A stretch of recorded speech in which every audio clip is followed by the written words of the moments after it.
we really have to understand what influences regulation. If I say, if a student is well regulated, they're available for learning and interacting. Okay, and that's regardless of context. So it's in your home context, it's in the classroom, it's in the community. And then you say, okay, Amy, if that's well regulated, you must mean that dysregulated or disorganized is they're not available for learning and interacting, or something's off about the level of their arousal level or their emotional state. So it doesn't match what's happening in the environment, right? So there's a mismatch, and that's true.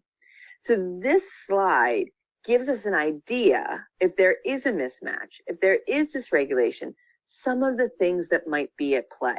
So, and again, this is not comprehensive, but what I love about this slide is it helps me as a partner start to think critically about what could be influencing the child, the individual, the young adult in that moment that I might need to come as a partner to help kind of rectify or change or shift in some way. So you can see things like physiological factors are listed here. So physiological factors are things like health, sleep status, interoception, those pieces where the individuals that we care about kind of struggle with those things often, right? So if an individual in our life, son, daughter, person that we care about doesn't sleep well, we know that they're at greater risk for being disorganized and dysregulated during the day than if they get that solid 8, 10 hours of sleep a day. Doesn't that sound like a dream? But, you know, but that's really true. Like, so sleep can be a protective factor or it can be a risk factor. So some of the other risk and protective factors here, having difficulty predicting the actions or events. So going into a situation that's unknown or unfamiliar, that's going to be potential for dysregulation. I have interoception listed here. Sensory processing difficulties, which we know that are part and parcel with Phelan-McDermott syndrome, right? Taking sensory information in from the environment differently than a quote unquote neurotypical person would. So being either overly sensitive to information in the environment, so hypersensitive, or hyposensitive, having that really high threshold that it needs a lot of stimulation to get someone going and to get them to register information from the environment. Sensory processing difficulties can keep people in a lower state of arousal. It can also have them idle higher in a high state of arousal. But there's a huge, vast array here. And so this is just a slide that I've put in here to give you some background. If you say, oh gosh, you know, every time we get into swim lessons, right, dysregulation occurs. Their arousal levels are either too high or too low to be actively engaged and participating. I would say, look at this slide, look at this framework and say, what could be at play? Could it be a lack of understanding? Could there be some executive functioning issues? Is there negative emotional memory? Like every time they go to swimming, it's hard for them and they know it's hard for them. So they actually get worked up before they even get into the swimming pool. All of these pieces can be at play. The reason it's so important to consider this is because if we figure out what the actual factor is that creates the difficulty for the individual, that's where we want to intervene. That's where we want to give more support. We can give support in more generic ways as well, but this gives us a ton of information about exactly how we want to provide more directed support.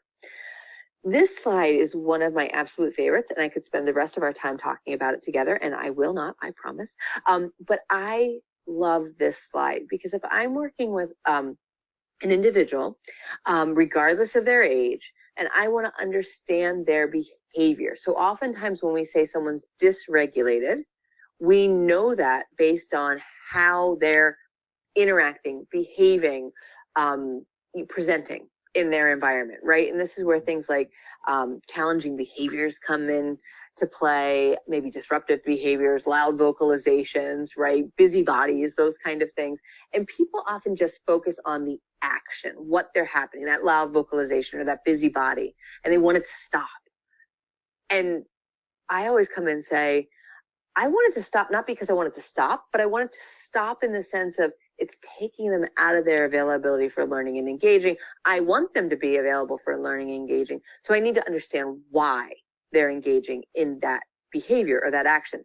So that action, that behavior, whatever it is at the bottom of this slide. But I can only understand that action if I put it in the context of these other 3 A's. So this is the 4A paradigm, and it was actually developed by a neonatologist, not by somebody who worked with children with autism or any other developmental disability or Phelan McDermott. It's really just helping us understand, to understand behavior, we have to understand context. And so, you know, if someone comes to me and says the child's engaging in this behavior, I have a host of questions, and the host of questions stems from these things. So the first is, okay, great, I now know what the behavior is, but I want to know where the child's focus of attention was, or the individual's focus of attention was, and what they tend to pay attention to, right? So if they tend to be more visual learner, or they tend to be a movement-based learner, I want to know that information too. So what were they attending to, and how do they usually attend or learn? I also want to know what their arousal level is. And the arousal levels are really kind of that continuum of biobehavioral states, which range from deep sleep the whole way to extremely dysregulated, high, high, high. So there's 6 of them in kind of the general developmental literature. So starting with asleep, deep sleep, going to quiet and drowsy, then quiet alert, active alert, agitated, and extremely dysregulated. Right? You're like, okay, Amy, that was a lot of information throwing at us, but where's their arousal level? What's that internal energy like for them? Are they low or are they high? And is it a match or a mismatch for the environment? And that's really important, right? Because if we're talking about, you know, a young adult in your life, and it's time for them to be at horseback riding lessons, we want that individual to be in an active alert or an agitated state. Now, agitated is not a bad state to be in. All of these states are good.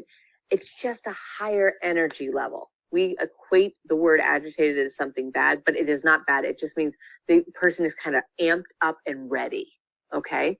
So to participate in horseback riding, we need energy, right? We need to be physically involved and active. And if you say, my individual that I care about and that I've taken to horseback riding is in quiet alert or drowsy, they're not going to be able to access horseback riding the way we want them to be. So there's a mismatch between the environment and where they should be to actually fully participate. And if you think about that, you know, recess for a younger child, for those of you who are here and thinking about our elementary school students, right? So it's recess. We want kids to be in high states of arousal. Even extreme dysregulation on the playground is a good thing, because that just means they're laughing, hopefully, and having a ton of fun, because any emotion can happen at any arousal state. So like extreme dysregulation is when you're laughing so hard with somebody and you can't catch your breath, and then someone looks at you sideways and then you start laughing all over again. Like that can be extreme dysregulation. It is not always about being really angry or really sad. Those things can be true, but it can also be really over the top happy. So again, these high arousal levels with physically active times are where we want kids to be. But if you have a student or a child in your life that you care about who's in a quiet alert state on the playground, that's the kid who's watching the leaves blow in the trees, or like walking the perimeter of the playground and like, you know, dragging their fingers along the fence. They're not really participating and available for learning and engaging in recess the way we anticipate that they would be, right? So when I say, where's their arousal level? I want to know, what's that internal energy like? And then what's the environmental energy like? And is there a match or mismatch between the two things? And then the last piece here is the affect, which is basically what's their emotional experience. How are they feeling in this situation, right? And that can be hard if we don't know the individual well, but oftentimes as parents, as grandparents, as caregivers, as teachers of people for a long period of time, we learn to read emotions very well of individuals who might have less traditional emotional expressions, right? I think about some of my good friends and kids that I've worked with for years who like smile regardless of their emotional experience, but like once you know them really well, you know whether it's like a happy smile or it's a fearful smile, right? Like you can start to differentiate those things even though it's still a smile. So all this to say, I need to know their attention, I need to know their arousal level, and I need to know their emotional experience before I start to understand their action. And what's great is if you put all of these things in context, again, it helps us figure out how to intervene. And I often use really simple examples to help people kind of put this in context. But, I was in a preschool, this is a couple years ago, but it's an example that just stands out in my mind. And it was a student who was having a really hard time sitting down for a morning meeting, and they were bouncing all around the room. And invariably what typically happens after a student's been bouncing around the room for a really long time is one of the classroom staff tends to help to try to get the student to come join the morning meeting and to sit down. And this student was just all over the place. So if you focus on the behavior, you're going to focus on shepherding them over to morning meetings, sometimes giving, physical cues or holding their hand and helping guide them over, and then sitting down with them. And then sometimes you get into the place where they're helping physically support the student who's sitting because they want them to maintain sitting. And I actually said to the teaching staff for this particular student, because they were bouncing all over the place, and I was like, okay, that's the action, but their attention is they seem really focused on like the back of their neck, and their arousal level's really high, and they seem agitated. And I just said to the teaching staff, I'm like, are they tactily sensitive? Is that a new shirt? Could there be a tag in there? And sure enough, there was, and they cut it out, and suddenly the student was sitting still, right? So it went from this behavior that looked problematic and just really disorganized because we were focusing on the behavior, and they were thinking they were going to have to hold the student in their seat, to doing a little bit of detective work. I mean, and again, it sounds like a really contrived story, but it's a really true story. A little bit of detective work to say, what could be going on behind this behavior? And suddenly your intervention is totally different. Cut the tag out, and there's no need for this, hand holding, helping escort somebody over, holding them in place whatsoever. So I love this paradigm. Like, so if someone, if you get a report home from a teacher or, an adult service staff, and they say, oh, so-and-so had this, behavioral challenge today, or was engaged in this, or they seemed really disorganized, I would ask these questions, right? Where was their attention? What's their arousal level? Like, what's their affect? Because then we can start to figure out, is there a different way to intervene to provide support? Because again, this whole idea is, when we think about dysregulation, people often focus on challenging behaviors. And this is a quote from a woman with autism who's just brilliant and wonderful. And if you ever have the chance to hear Roz Blackburn speak, I highly, highly recommend it. But she's got this great quote that says, if behavior were the issue, this would be no different than naughty child syndrome.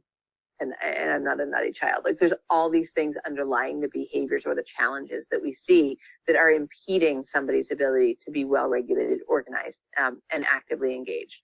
Which basically leads us to these kind of issues where we always hear, and I say we, myself and my colleagues as educational consultants, things that drive me crazy, where people say, oh, that's just a behavior. He's stimming. He's non-compliant. It's control. He understands everything. He's just trying to get out of it. She doesn't need those.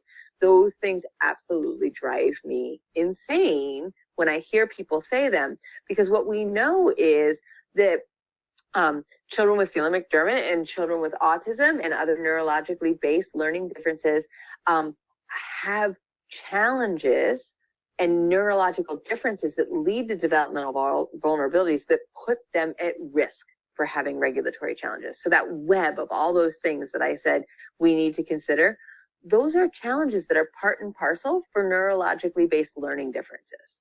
They're true for all of us, but they've become magnified for the individuals in our lives who have these neurologically based learning differences.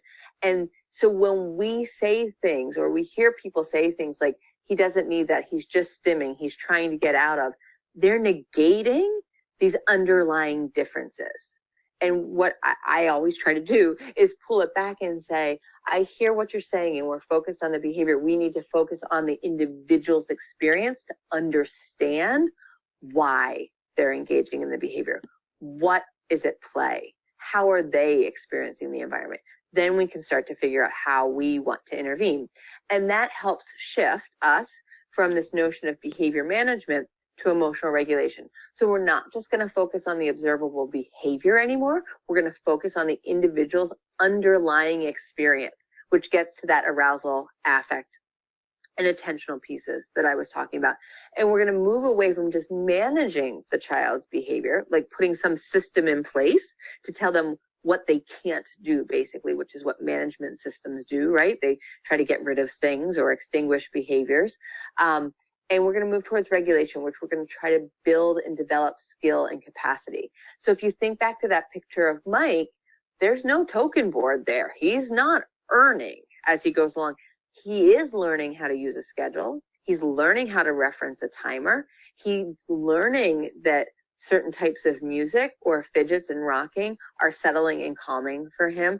And he's building his own repertoire of strategies of things he can do when he gets in similar situations. And that's what's really important here, is we're building the capacity of the individuals. We're helping Mike have positive experiences so he learns what to do, and he can call in some of those strategies himself, hopefully, or he's receptive to those strategies when people help him access them in the future. So that's really what regulation is about, right? We're building capacity within the individual or within the context of the relationship with the individuals.